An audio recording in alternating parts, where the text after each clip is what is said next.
Hi everybody, welcome. I'm Tom from Spedanza, and today I'm going to be running you through just a little something you can do with interactive audio to make your game more engaging. So what I have here is a little setup that I put together with the audio from a game jam we did a while ago, which I mentioned in a previous video, called Clip and Slip. And it was a 48-hour game jam, right? Which means it was a small game.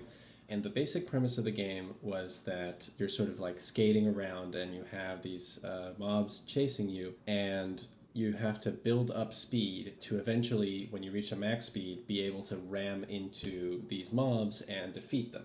When you defeat all the mobs, you win, and if the mob catches you, obviously you lose.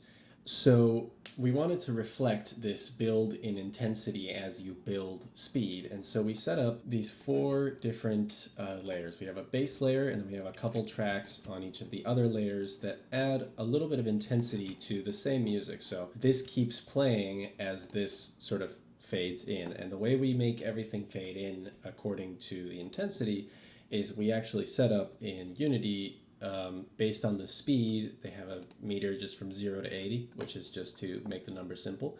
And then this is attached to that, and it's reading that number and reflecting it here. And so in Wise, I have it linked to the volume of this track. So you can see that from 10 to 30, it fades in from nothing to not too much, not too little.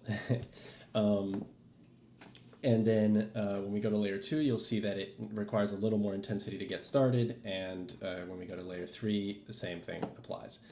So what you get is that as the intensity increases, these layers fade in to create, a conglomerate of all these layers looping at the same time that makes it a much more intense track when you're up here, and then it can move back and forth between those layers very smoothly.